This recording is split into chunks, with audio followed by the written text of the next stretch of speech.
नमस्कार. मविप्र समाजाचे श्री स्वामी षटकोपाचार्यजी महाराज कला विज्ञान व वाणिज्य महाविद्यालय सायका मराठी विभागामध्ये सर्वांचं स्वागत आहे. आपला वर्ग आहे TYBA म्हणजे तृतीय वर्ष कला स्पेशल 3. विषयाचं नाव आहे साहित्य विचार. मी प्राध्यापक महेश बनकर सर. आज मी आपल्यासमोर प्रकरण नंबर 4 मधील मुद्दा 7वा ते म्हणजे प्रतीक याच्याबद्दल तुम्हाला माहिती सांगणार आहे.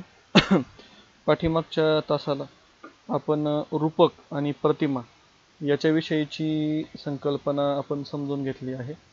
आजच्या तासाला आपण प्रतीक आणि प्राककथा याच्याविषयीची माहिती आपण बघणार आहोत. प्रतीक म्हणजे काय, तर प्रतीक म्हणजे चिन्ह असतं. चिन्ह हे नेहमी कशाची तरी सूचना देत असतं. म्हणजे सूचना देणे किंवा एखादी गोष्ट दर्शवणे असं प्रतीकाचं काम असतं. म्हणजे ती गोष्ट तिथं महत्त्वाची ठरते. आता मुळात आपले जे काही शब्द असतात म्हणजे भाषेमधील शब्द हे एक भाषिक चिन्ह असल्याचे आपल्याला समजते. म्हणजे जे सगळे शब्द आहेत ना मुलांनो, ते चिन्ह आहे आणि प्रत्येक चिन्हाला एक अर्थ प्राप्त झालेला आहे. आणि ते चिन्ह आणि अर्थ काय करतात, तर काही ज्या त्याच्यातून असणारे अर्थ सूचित करतात. आता जी आपली एक सगळी साहित्यसृष्टी असते तर ती एक भाषिक चिन्हांची संघटना आहे असं आपण म्हणू शकतो. प्रतीकांचा संबंध नेहमी सूचकतेशी येत असतो. त्यामुळे प्रतिकात्मक रचनेमध्ये नेहमी दर्शित वस्तू व सूचित वस्तू असे दोन संलग्न प्रवाह दिसून येतात. म्हणजे आता प्रतीक कशाला म्हणायचं, तर प्रतीकांमध्ये समजा एखादी दर्शित वस्तू असेल. दर्शित म्हणजे काय, प्रतीक आपल्याला दिसू शकतं. म्हणजे जे प्रतीक असेल ते आपल्याला दिसतं त्याला आपण दर्शित वस्तू असं म्हणतो. आणि त्या दिसणाऱ्या वस्तूमधून आपल्याला काहीतरी अर्थ सूचित होतो. म्हणजे आपल्याला त्यातून काहीतरी सूचना मिळते किंवा काहीतरी आपल्याला कळतं. याला सूचित अर्थ आपण म्हणू शकतो. अशा प्रकारचे उदाहरणं साहित्यामध्ये बऱ्याच ठिकाणी दिलेले आहेत की अनेक प्रकारचे प्रतीकं साहित्यामध्ये येतात आणि त्या प्रतीकांमधून अनेक प्रकारच्या सूचित गोष्टी वाचकांपर्यंत पोहोचत असतात. ही गोष्ट महत्त्वाची.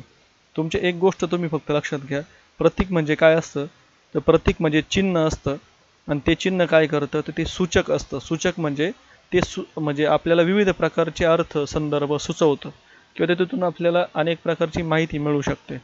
ठीक आहे.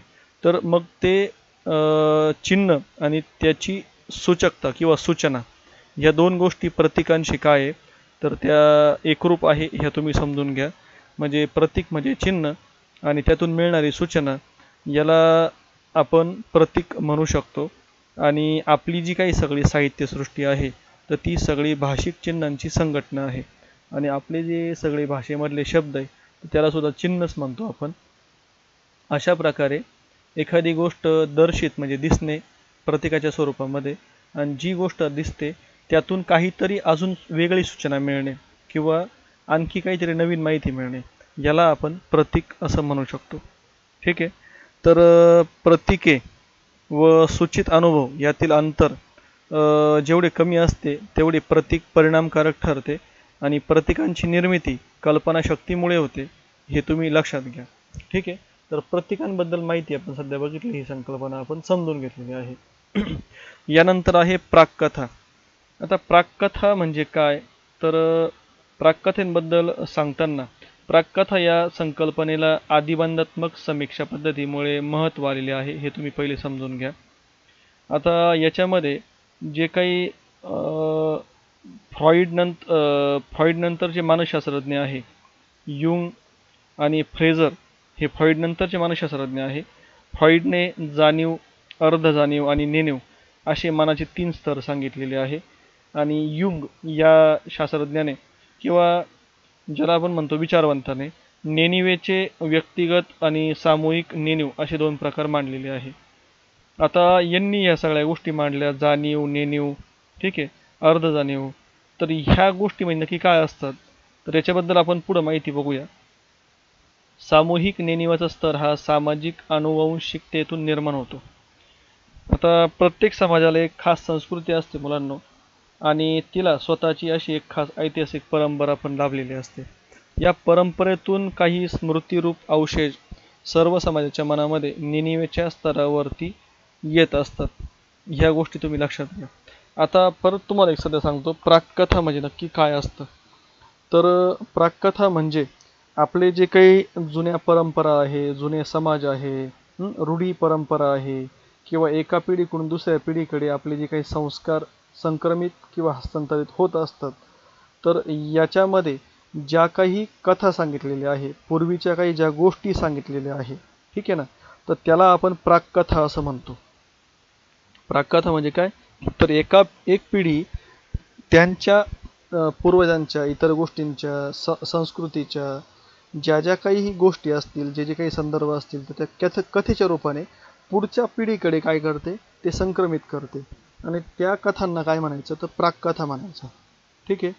आणि त्यातून मिळणाऱ्या प्रतिमांतून संबंधित समाजाचे अर्थ त्या पुढच्या समाजाला शोधता येतात. पुरातन ग्रंथांमधून अशा प्राककथांची निर्मिती झालेली आहे. म्हणजे पुरातन जे काही ग्रंथ आहे ग्रंथ म्हणजे लिखित ग्रंथ असतील, काही मौखिक माहिती असेल, तर या पुरातन ग्रंथांतून आणि जुन्या गोष्टीतून काय झालं आहे, तर प्राककथांची निर्मिती झालेली आहे.